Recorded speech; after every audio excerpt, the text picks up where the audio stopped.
I think as parents, we often, try and look to the future. What are they going to be like when they grow up? Who are they going to be? What job will they do? All those sorts of things. They are themselves starting to work out all those questions as well. So in this episode, which is episode 48, we are going to be looking at the identity stage, which is 3 to 6 years, which 3 years in a child's life is quite a long time when you think about it. So at 3 years, they are probably in some sort of nursery environment. And at 6 years, they've moved on and they're probably coming up to, if not in their second year of school in the UK. I know other countries, it varies quite differently.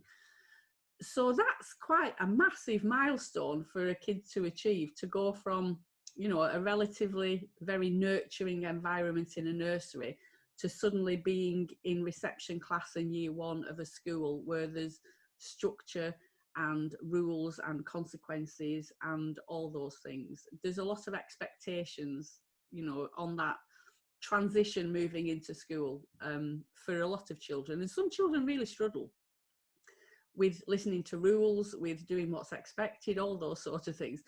So you might have a child that didn't want to go to school. They really struggled on that first day in school. You might have a child that is pushing the boundaries in school and not doing what they're expected to do or what they're supposed to do in school.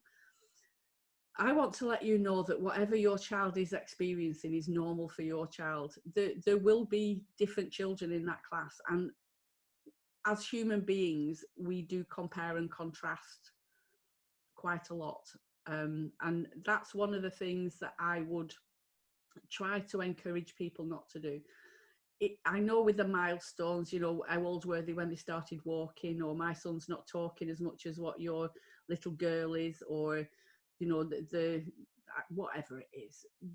We are all unique as adults, and our children are very unique as they're growing up. And there's lots of different things that dictate the decisions that our children make and how well they progress in life to a certain extent.